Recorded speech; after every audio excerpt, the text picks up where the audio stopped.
and the Israeli hard-right government has a mandate. I gotta be careful the way I say this. They're gonna try to ethnically cleanse Gaza.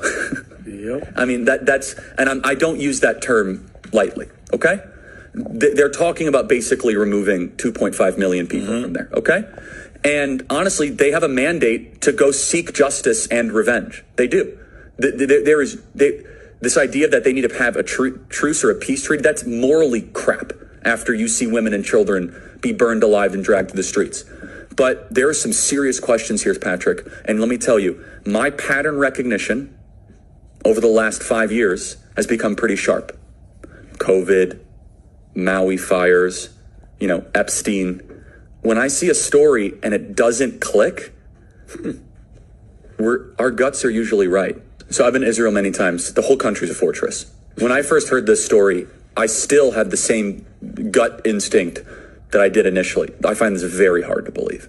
I've been to that Gaza border. You cannot go 10 feet without running into a 19-year-old with an AR-15 or an automatic machine gun that is an IDF soldier. Right, the whole country is surveilled, and so let me just kind of go through this. We don't talk about Israeli politics very often, and most Americans don't know this.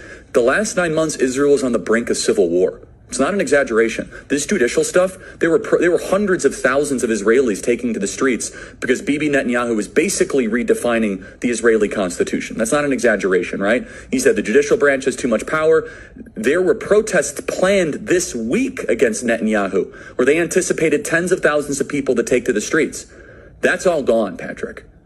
Netanyahu now has an emergency government and a mandate to lead. I'm not willing to go so far that saying that Netanyahu knew or there was intelligence here. But I think some questions need to be asked. Was there a stand-down order? Was there a stand-down order? 6 hours?